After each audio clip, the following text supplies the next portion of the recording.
नमस्कार, मैं हूँ राजन झा और आप देख रहे हैं नेशनल एक्सप्रेस। इस वक्त हम जाले विधानसभा में है। चुनावी यात्रा हमारी जाले विधानसभा में पहुंची है और आज हम चर्चा करेंगे जीवेश कुमार जो यहाँ के स्थानीय विधायक हैं उनसे कि क्या यहाँ पर जो 5 साल में उनका कार्यकाल रहा है वो उन्होंने जो विकास के कार्य किए हैं उन पर चर्चा करेंगे। एक्सप्रेस और चुनावी यात्रा में आज हम जाले विधानसभा में हैं और हमारे साथ आज यहाँ पर स्थानीय विधायक जीवेश कुमार जी हैं। चर्चा करेंगे उनके विकास के कामों के ऊपर।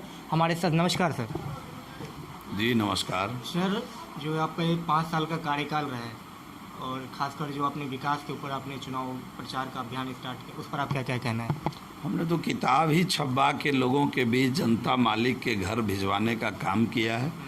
5 वर्षों में हमने जितना काम किया है, आना पाई का लेखा जोखा का किताब बनवा करके, और मेरा प्रयास हुआ है कि हर पंचायत में एक एक व्यक्ति के हाथ में वो मिल जाए।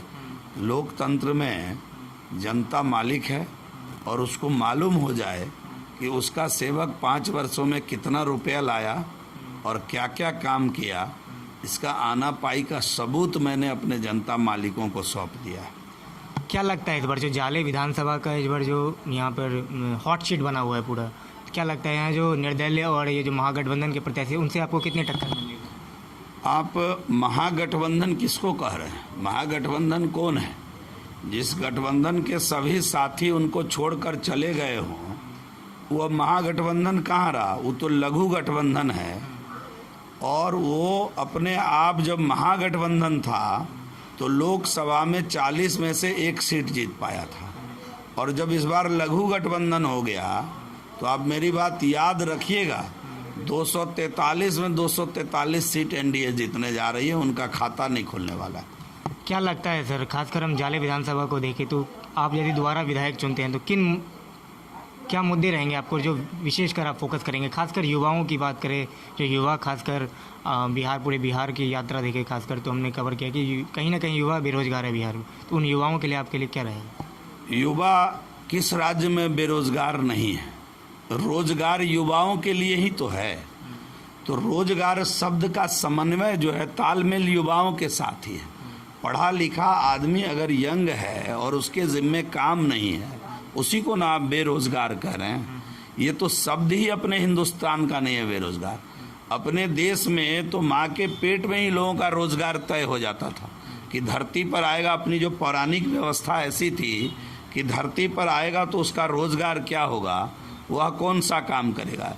लेकिन मैं मानता हूँ अभी मैकाले की शिक्षा पद्धति के कारण जो बेरोजगारी उत्पन्न हो रही है, उसके अंदर ये सभी राज्यों की समस्या है, ये पूरी दुनिया की समस्या है। बिहार में ज़्यादातर देखा गया, क्योंकि यार बिहार में पलायन एक बहुत बड़ी समस्या है। अब आपने सही शब्द का चयन किया, पलायन। क्योंकि रोजगार नहीं होने के कारण, व्यवस्था नहीं होने के कारण पलायन है। उस दिशा में हमारा, आप अगर देखेंगे आने वाले 5 वर्षों का जो क्या करना है, उसमें पलायन रोकना पहला मुद्दा है कि कैसे हम, जो प्रधानमंत्री जी ने नारा दिया है आत्मनिर्भर भारत का, भारतीय जनता पार्टी ने अभी बिहार प्रदेश ने नारा दिया है आत्मनिर्भर बिहार का, उसकी पूरी रूपरेखा हम लोगों ने बनाई है। और किस प्रकार से हम लोग पलायन रोकेंगे उसका पूरा ब्लूप्रिंट बन के तैयार है। और हमारा तो मुख्य मुद्दा यही 2 है कि जाले से कैसे पलायन रोकना, बाहर लोग ना जाएं, अपने परिवार में यहीं रहकर किस प्रकार से काम करें, और दूसरा जो प्रमुख मुद्दा है वो बाढ़ से कैसे निजात लोगों को मिले। ये 2 प्रमुख कार्यों को लेकर के आगे काम करना है। बाकी तो अन्य कई काम है जो हमको करना है। जिस काम को हमने स्टार्ट किया है उसको पूर्ण भी करना है। जैसे जाले का सभी 39 पंचायत को डिजिटल पंचायत बनाना है। तो इन बहुत सारा काम है। पानी निकासी के ऊपर मैं आपके 3 दिन जाले विधानसभा में बिताया हूँ और मुझे लगा है कि पानी निकासी एक बहुत बड़ी समस्या है। उस पर क्या है? 2-3 जगहों पर जल जमाव की समस्या है, उस पर भी हम लोग काम कर रहे हैं। उसका लेआउट भी तैयार विभाग के द्वारा करवाया गया है और उसको टेक्निकली जब उसका अप्रूवल हो जाएगा तो हम लोग उस दिशा में भी काम कर रहे हैं। पानी निकासी कई जगहों पर नया प्रॉब्लम के कारण क्रिएट हो गया। जो पहले का पुलिया था, लोगों ने उसको भर दिया खेत बनाने, ज़मीन बनाने के चक्कर में। तो कुछ समस्या है, उस पर हम लोग विचार कर रहे हैं।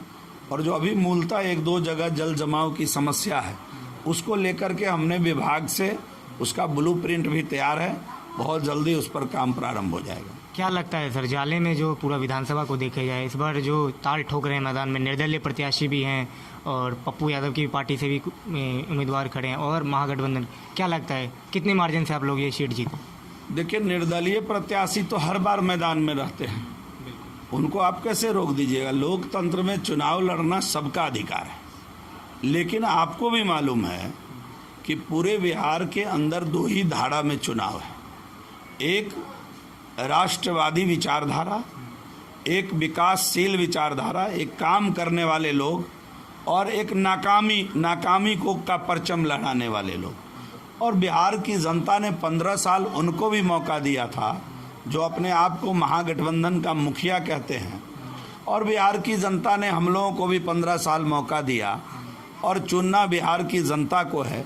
इसलिए बिहार के अंदर जो बाकी दल हैं, जिसको आप जाप जिस नाम से पुकारिए, ये इन लोगों का कोई अस्तित्व नहीं है। आप रिजल्ट में देखिएगा कि वोट जो है, जनता मतदान 2 भाग में करेगी, और निश्चित रूप से बिहार की 70% से अधिक जनता आज एनडीए के साथ खड़ी है।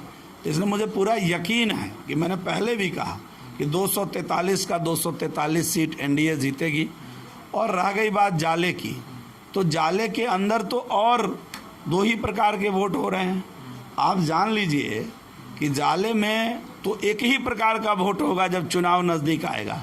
जाले के लोग राष्ट्रवादी हैं, जाले के लोग गांधीवादी हैं, और कांग्रेस पार्टी ने जो कभी स्वर्गीय ललित नारायण मिश्रा जी का कांग्रेस होता था, आज वह जिन्ना का कांग्रेस हो गया।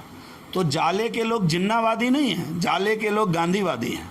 इसलिए उसको जवाब मिलेगा, कांग्रेस को जवाब मिलेगा। और केवल जाले में जिस प्रकार का जिन्ना समर्थक उम्मीदवार को कांग्रेस ने देने का काम किया है, उसका खामियाजा कांग्रेस को पूरे बिहार में भुगतना पड़ेगा। आप हमारी बात को रिजल्ट के दिन याद रखिएगा कि पूरे बिहार को स्वर्गीय ललित नारायण मिश्र वाली कांग्रेस चाहिए, न कि जिन्ना वाली कांग्रेस चाहिए। बिहार के लोग सिरे से खारिज करने वाले हैं आज के दिन में। महागठबंधन के जो उम्मीदवार आए हैं, जो जिन्ना के भक्त हैं, उनको जाले से खारिज करने वाले हैं। बहुत बहुत धन्यवाद। जी धन्यवाद आपको भी।